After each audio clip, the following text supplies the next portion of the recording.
Child health experts say nutrition is the cornerstone for health and well-being of children. For those diagnosed with cerebral palsy, a condition that affects their muscle tone and motor skills, feeding can be a challenge, one that greatly impacts on their nutritional outcomes.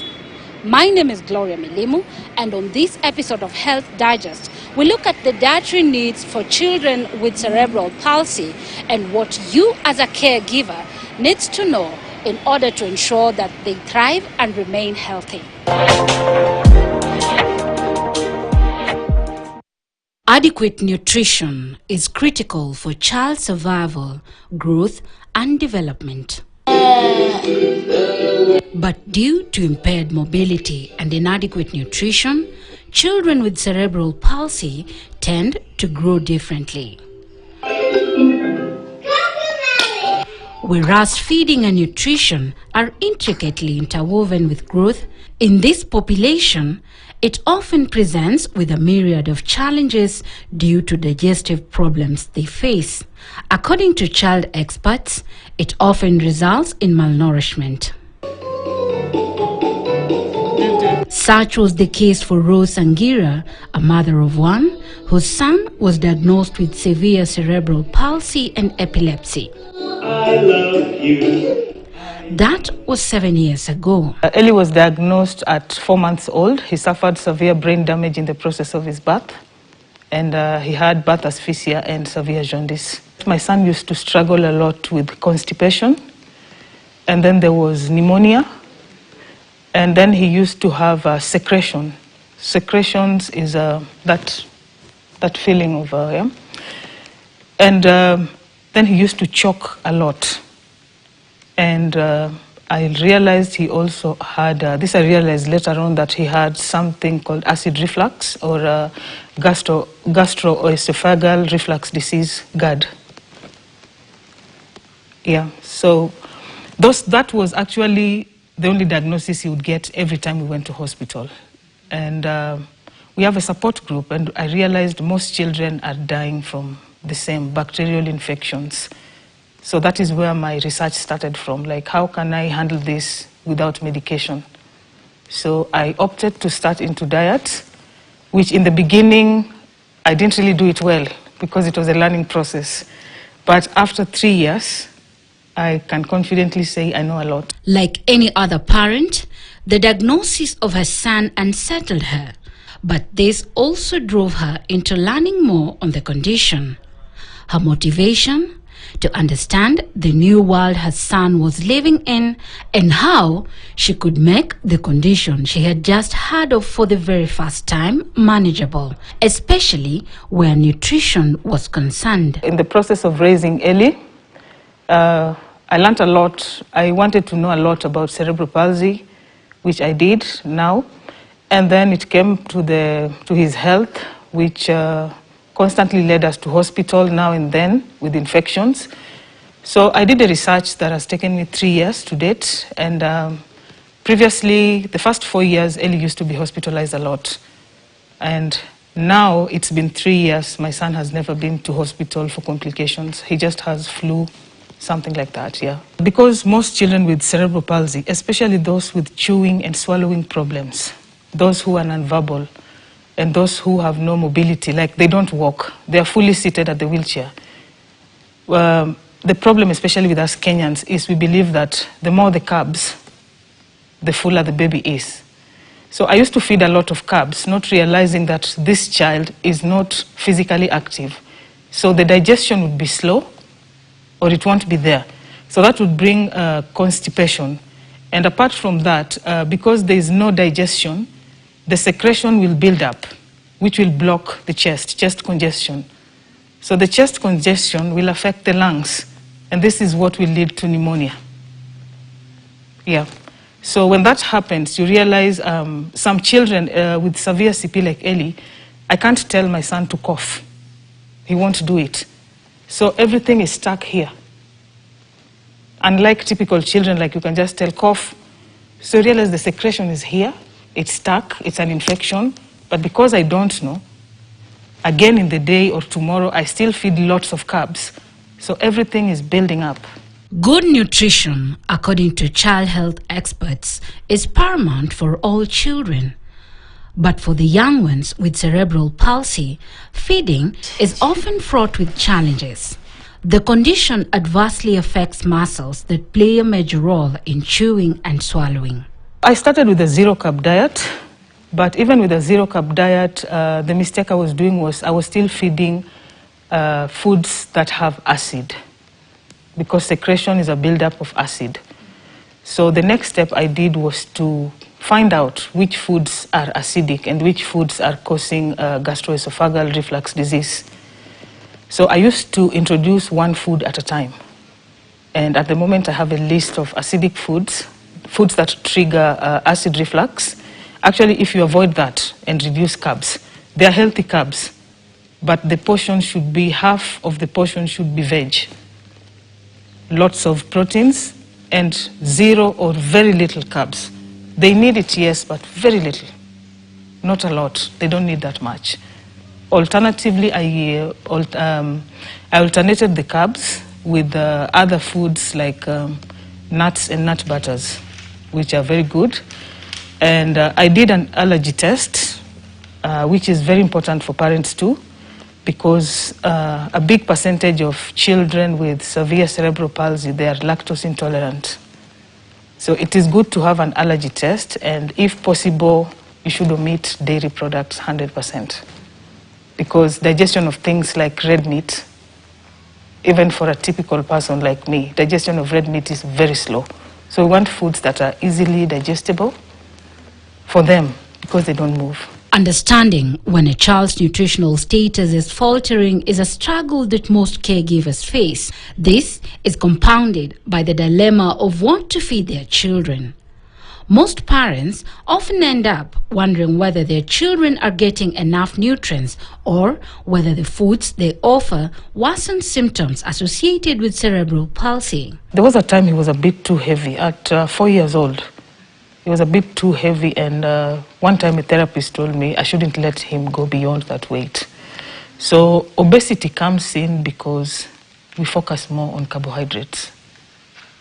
Yeah, because it's literally like, we feel like if they don't eat carbs, they are not full, or we are giving the wrong diet, the composition is wrong, or we are just giving monotonous foods. Like a good example is like, let's say a child takes porridge in the morning.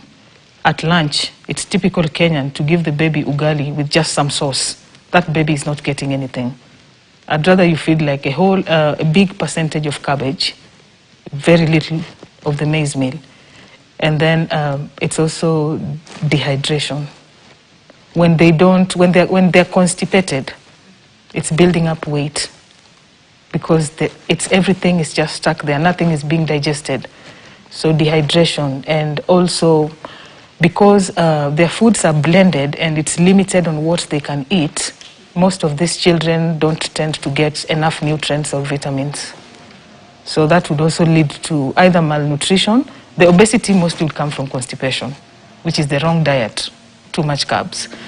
But now the malnutrition is they're not getting enough nutrients from what they are eating, which still they can supplement. There are supplements like calcium supplements, omega-3, just to boost. But it's also important for those who are malnourished. I've noted things like the nuts and nut butters. They give you weight, a good, reasonable weight. It won't cause obesity. Just use it in a good amount. Yeah, and also to remember to deworm the children. Experts argue that when children do not receive the right number of calories, vitamins, minerals, and other nutrients, they risk becoming malnourished. In Ellie's case, Rose says knowing foods to include as a steady part of the diet and the ones to avoid has helped provide him with the best possible nutrition. Mostly for breakfast, depends on the weather. When it's a bit warm, I do smoothies. So let's say I would make papaya and cucumber. I would add chia seeds or flax seeds, and mostly I use almond butter. So I'll add almond butter to that. And then in between, I won't feed him. He'll be drinking water, because the almond butter has already played a big role there as carbs. For lunch, I 100% do veg. He stays at veg at lunch. And then around snacking in between, I would go for something like watermelon, cucumber, soya milk. I make homemade soya milk, so he can have that. And for dinner, this is where I've been trying to add carbs. Yeah, just at dinner only. So that is when he has carbs. And mostly his carbs are the brown flour, sometimes ugali, mostly potatoes, or occasionally brown rice. My son used to have high muscle tone, and it's said that they use at least 3 times the energy of a typical child. I would tell you, diet has managed that. Yes, muscle tone also, he's more relaxed now, and with therapies, physio and occupational therapy would play a big role in managing muscle tone. And when it comes to like parents stuffing them with food, it is not right. It will bring back again constipation, yeah, and then it will not be helping. They might be using that energy, and sometimes it's the discomfort. That's what I noted with my son. The discomfort is what will lead to, it's like a communication mechanism, like, yeah. When they're just okay and relaxed, when they sleep well, and still brings us back to diet. They'll only, it's like you, if you have heartburn, you won't sleep. If you have constipation, you won't sleep. But if you are just okay and relaxed, my son sleeps well of late. Yeah, I used to have, I was sleep deprived for a long time. But these days, at least, I can sleep well.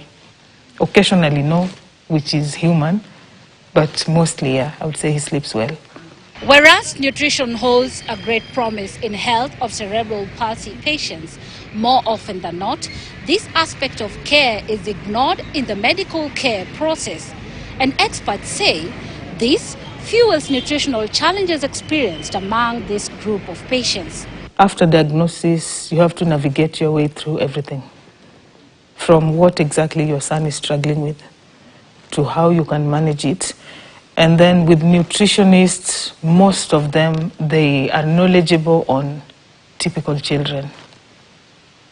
When it comes to special needs, because like even when we talk as parents, there are older children as old as 25. It's sad that they didn't know about this for those 25 years. Then you're coming in expecting somebody to show you some experience. And then the effect will come to caregivers in terms of the discomfort that makes these children not to stay still or sleep well. It's draining mentally. We experience burnout from that. It's draining. Because the baby might be crying. Uncontrollable crying is a sign of discomfort. And also poverty. I'll talk of poverty because I can afford to give early broccoli and cauliflower, which is less acidic or zero acid. But then there's a parent somewhere that they think, they might assume because they don't have the knowledge that if it's only broccoli or cauliflower that can work for me. So I've been trying to write down recipes with just the Kenyan fruits, cabbage, carrots, jute mallow, okra, eggplants, just the basic things that we have that they can work with. Yeah, it's also difficult for them like to make 2 meals. You want to just make 1 pot meal and everyone enjoys. So when it has to be, this is a special diet, poverty also comes in. For Rose, changing the way she feeds her child has also helped in managing the boy's seizures occasioned by epilepsy. Most children with CP have epilepsy.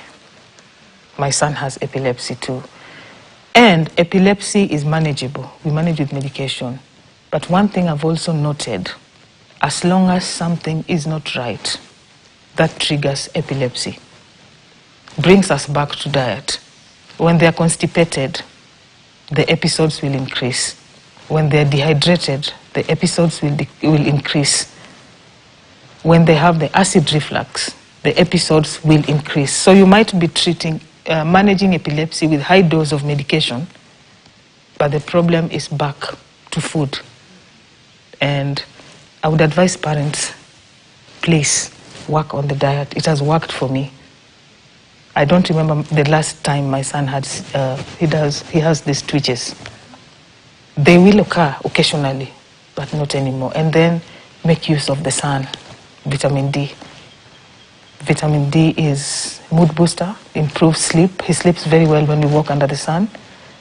And it's also that source of vitamin D.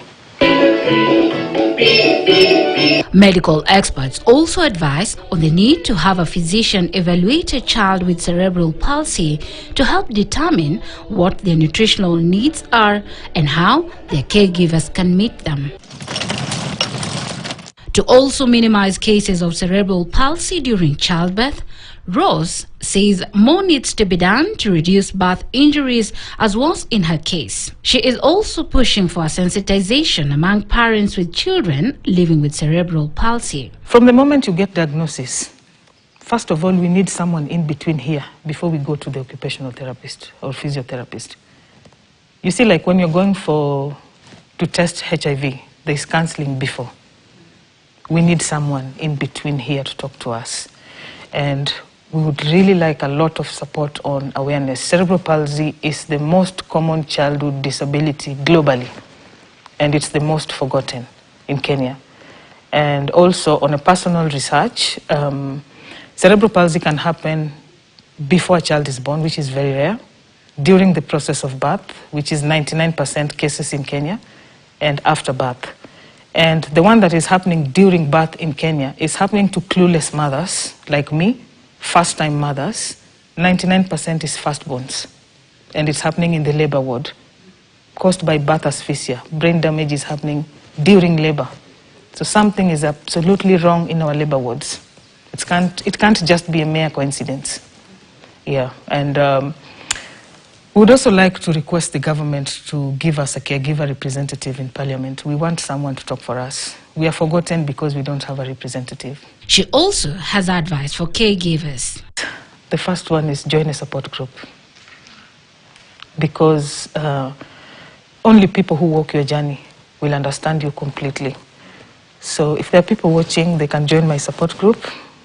And the second thing is be easy on yourself and that child. Like, this is something that is new for both of you. Neither of you had a choice in this matter. So just be easy on yourself. The third thing, looking back at my own journey, exercise. You don't have to do intensive exercise. You can skip the rope. I go for walks every morning. I do 10,000 steps every morning. Just walk. Yeah. And then there is no shame in asking for help. Just ask. And then finally, I could say, I have a very solid relationship with the occupational physiotherapist. They have enough knowledge. They will guide you. Yeah. And don't compare your child to another child. Like, each case of CP is unique. So just because my son is severely disabled, if yours is diagnosed at 3 months, doesn't mean they're going to be like my son. It could be just a mild case. Overall, there is no single solution that applies to all cases as far as raising and caring for children with cerebral palsy. Smile for the wheels. However, there is no doubt that talking to a specialist and equipping oneself with adequate information regarding the condition is the best approach. I love you. An expert's word on what diet works for your child will definitely help improve their overall well-being. Gloria Milimu, KTN News.